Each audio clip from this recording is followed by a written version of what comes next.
Patrick Mahomes, we know his contract, woefully outdated. Yeah. As we knew it would be at the time it was done. Right. This isn't some recent criticism, Chris. When we saw the structure, when we saw the cash flow, look, and here's why the cash flow wasn't great early on. Pandemic year 2020. When did he get his contract? He got his contract in the pandemic year, 2020. And losses to the teams, to the league, spilled into 21 and 22. So the cash flow was low. That was the trade-off for getting this huge total number. And the way the guarantee is set up, the Chiefs can't get out of this thing without taking a massive, massive hit in guaranteed money and cap charge whenever they would try to do it. Not that they're going to try to get out of it. That's the thing. Right. They love the guy. They want the guy. It's not like all of a sudden he's going to wake up one day and he can't play. Right. But the bottom line is he's not getting the money in hand in the early years that he should have gotten. And that money, as we said with Lamar Jackson, never comes back. $63 million is all he's made. 2020, 2021, 2022. 3-year cash flow of $21 million a year on average. That's criminal. When you compare it to Lamar Jackson, who's going to get $156 over the next 3 years. He's off of the top 10 when it comes to first 3-year cash flow. Anyway, I say all that because I fully expect, based upon conversations I had yesterday, that between now and week 1, Patrick Mahomes will be the top guy again in per year average. Now, what that means by way of cash flow, I don't know. But when it comes to the king of the hill, because when he got that deal, king of the hill at $45 million a year, he pushed the bar up by $10 million per year, Chris. Now he's $7 million behind Lamar Jackson. Wherever that bar is when Patrick Mahomes signs his next contract, he will become the highest paid player again in football, as he should be. Yes. I mean, we kept this graphic alive, and we get to Josh Allen. By all due accounts, Josh Allen and Jalen Hurts might be off this list here in the next few weeks or months, depending on Joe Burrow and Justin Herbert. That's going to be interesting. Josh Allen, he got a case to make that he's woefully underpaid, and he get $30 million more than the guy who's the best player in our sport and is the Michael Jordan of our sport, and it just came off the greatest year, I think, in the history of quarterbacking in the NFL when you really pile it all together. Led the NFL in touchdowns by 6 touchdown passes, led the NFL in passing yards by almost more than 500 yards this day and age, to have that many more yards than everybody else, right? To be the regular season MVP, the Super Bowl MVP, and then do it wait, it looks easy, guys? All right, well, hey, I'll have a high ankle sprain here and just gut it out and show you what I'm like. I got moxie, and I'm a tough football player that way. I mean, he's worth every penny. He is the marquee person in the sport. The Miami Grand Prix this weekend. Who's one of the main people they're trying to sell that was down there watching it? Patrick Mahomes. Kentucky Derby this weekend. Who's one of the main people they're trying to sell that's watching it? Patrick Mahomes. He's everywhere in the sport right now. The Met Gala. Met Gala last Exactly. The Met Gala. That's when you've gone to another stratosphere. He is the face of the league now that Brady is gone. There's no questioning that. So average per year is just part of it. And it becomes complicated when you're talking about a guy that has a contract that runs for 9 more years. Yeah, so how do they do this, Mike? What's the game when it comes to average per year? Right. Because it's always new money. That's the game. Yeah. New money. So, okay, there's an easy way to get him to the top APY in new money. You just give him a raise, right? You got his 9 years left with whatever total value remains. You add 3 years at more than $156 million.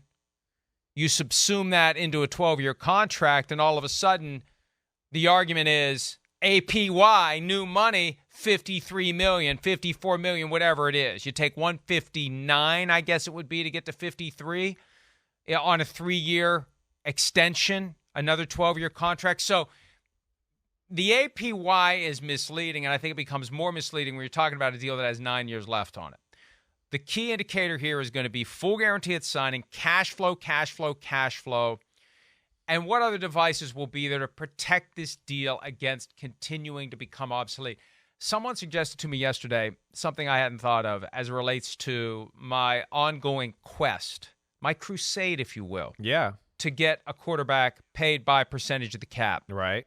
There could be something that's done in relation to franchise tag for quarterbacks. Right. Now, the base franchise tag, I still don't understand why it's so low. Like, why is the base franchise tag $32.4 million for quarterbacks? So I don't know if it would be the exclusive tag, that there would be some guarantee for a guy like Patrick Mahomes that his salary is always going to be the exclusive franchise tag, that it's never going to be lower than that.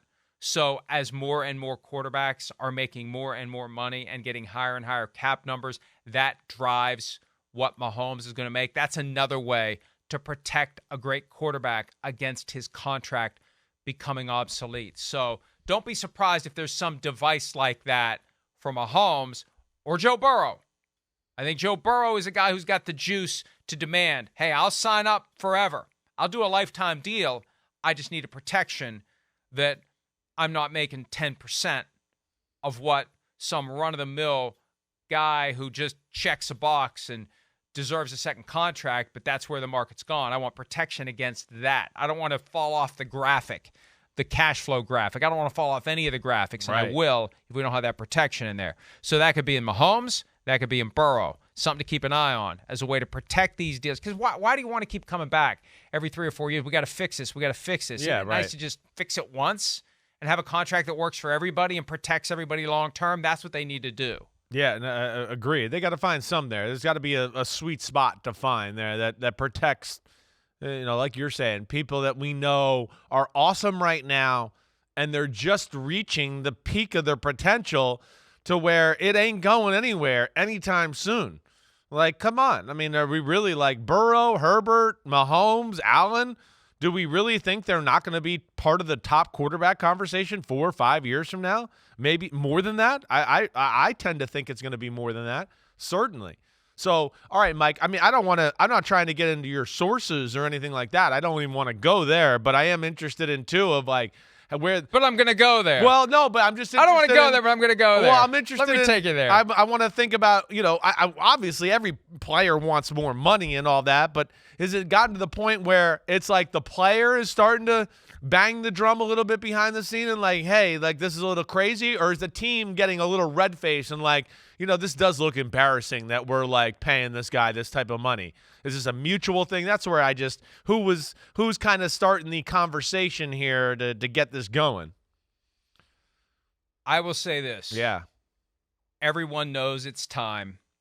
Everyone knows it's past time. Yeah, okay. And everybody is on the same page. Everybody loves each other. Right. But everybody understands that now is the time to get this taken care of. And that's the right way to do it. But one of the concerns I raised when the deal was first done, you're assuming when you're Patrick Mahomes and you sign this 12-year contract that clearly is going to need to be revised and revisited at some point, you're assuming you're going to be dealing with the same personalities down the road. Yeah. Same GM, same head coach, same owner. Hell, you don't know what's going to happen. Maybe Clark Hunt decides to cash out for $12 billion. Maybe Jeff Bezos says, why am I screwing around with the Commanders? Why am I screwing around with the Seahawks? All due respect to the Seahawks. We love the Seahawks. But if I'm going to buy an NFL team, why don't I call Clark Hunt and offer him $15 billion for the Chiefs? I mean, I'm kind of being facetious, but I'm kind of not. My point is this.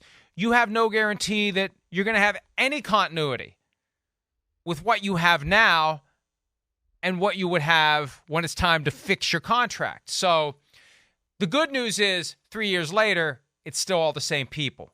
And everybody, to answer your question, recognizes it's time to take care of this. All right, it's time to do something about this. And they're not going to have a big, ugly mess. I wouldn't think He's so. playing at a high level, obviously. Yeah.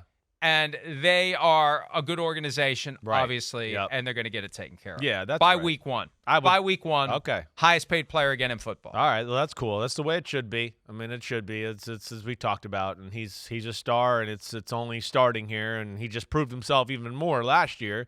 Like we said, with all the things I rattled off, and no Tyreek Hill, and everybody said, "Oh, he won't be the same without Tyreek Hill." Yeah, he shoved that up everybody's you know what on the way to his 3 trophies he collected on the way. So, yeah, he's the man, and I know Kansas City will do right by him.